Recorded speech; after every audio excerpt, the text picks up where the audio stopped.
All right, let's get right into it. Today, we're opening up the trainer's playbook to talk about one of the most important metrics in all of fitness, VO2 Max. We're going to break down what it is, how you measure it, and why it is an absolute game changer for building effective training programs. So let me just start with a question for you. What's the ultimate measure of your body's aerobic engine? If you had to pick just one number to show how good your cardio is, what would that be? Well, you probably guessed it, it's your VO2 max. So here's what we're going to cover. First, we'll pop the hood and really define what this engine is. Then, we'll get practical and look at how we actually measure its power. After that, we'll dive into the good stuff, how to build a bigger engine through training. We'll also touch on other factors that can impact performance. And finally, we'll see why this one number is like a compass for any good fitness pro. Okay, section 1. Let's figure out what we're actually talking about here. What is this body's engine? So here's the textbook definition. VO2 max, or maximal aerobic power, is pretty much the best measurement of your body's ability to do three things: take in oxygen, get it to your muscles, and then actually use that oxygen to create energy when you're working hard. But let's ditch the jargon for a second. The absolute easiest way to think about VO2 max is to just picture your body's engine. That's it. A bigger engine means you've got more horsepower. It means you have more potential for both speed and, maybe more importantly, endurance. It's your total aerobic horsepower. And this quote right here, it just nails why this is the gold standard. It's a direct measure of fitness. Simple as that.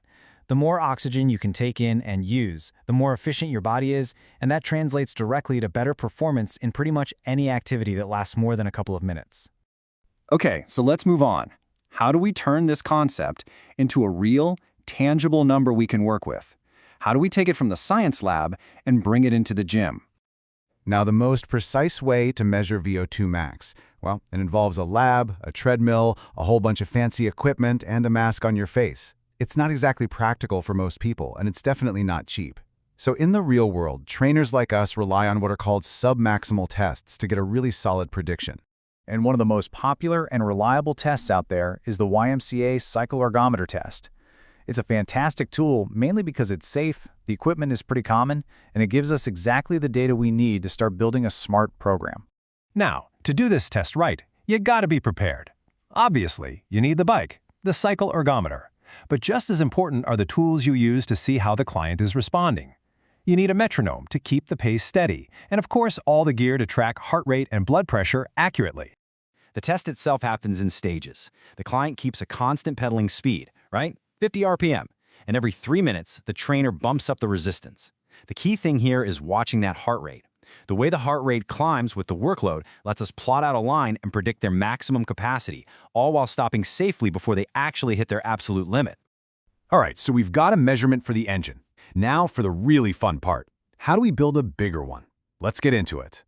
This little chart here gives us a fantastic breakdown of our training tools. You've got your long, slow distance stuff. That's perfect for building your aerobic base. But if the main goal is to really boost that VO2 max number, you have to add intensity. That's where pace training and interval training really come alive. They push your body right up to its limit, forcing that cardiorespiratory system to adapt and get stronger. And notice circuit training at the bottom. It's great for strength for sure, but it doesn't do a whole lot for your VO2 max specifically. And here are the nuts and bolts of building that program. We're looking at anywhere from 2 to 5 sessions a week, with each one lasting between 20 and 60 minutes. You want to be working at about 50 to 85% of your heart rate reserve. But the most important thing on this slide, progression. You have to keep challenging your body, but, and this is a big but, you do it slowly. Increase your frequency, time, or intensity by no more than 10% per week. That's the secret sauce to avoid burnout and injury. Now, it'd be nice if it was all just about how hard you train, but it's not. There are other things at play. Let's look at the other factors that influence performance. This slide shows just how big of a deal your training status is. Look at that difference.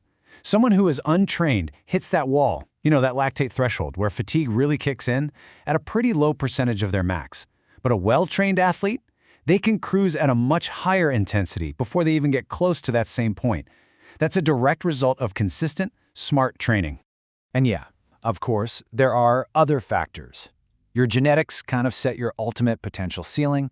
Age is a big one. Our aerobic power usually peaks in our late teens and early 20s. There are also, on average, some physiological differences between men and women that affect VO2 max. But you know the one thing on this list you have almost complete control over? Your training status. And hey, speaking of age, don't let that natural decline get you down. Look at this number, 17%. That's the potential increase in VO2 max that older adults can see when they start a standard cardio program. Think about that. They can actually get the greatest relative benefit of any age group. It's an incredible reminder that it is never, ever too late to upgrade your engine. Okay, let's wrap this all up. Why does any of this actually matter? Well, for a trainer, that VO2 max number, it's like a compass. This number isn't just for elite marathon runners. For any personal trainer, a client's estimated VO2 max is a crucial piece of information. It is the "you are here" marker on their personal fitness map. It gives you an objective, data-driven starting point for their entire journey. And this slide really brings it home. This number lets a trainer set the right intensity, create goals that are actually achievable, and, this is huge, track progress. There is almost nothing more motivating for a client than showing them a chart and saying, look, your engine is objectively bigger and more powerful than it was 3 months ago. So, there you have it. We've defined it, we've figured out how to measure it, and we've laid out the strategies to improve it. You literally have the blueprints for your own aerobic engine right in front of you. So the only real question left is, how are you going to make it stronger?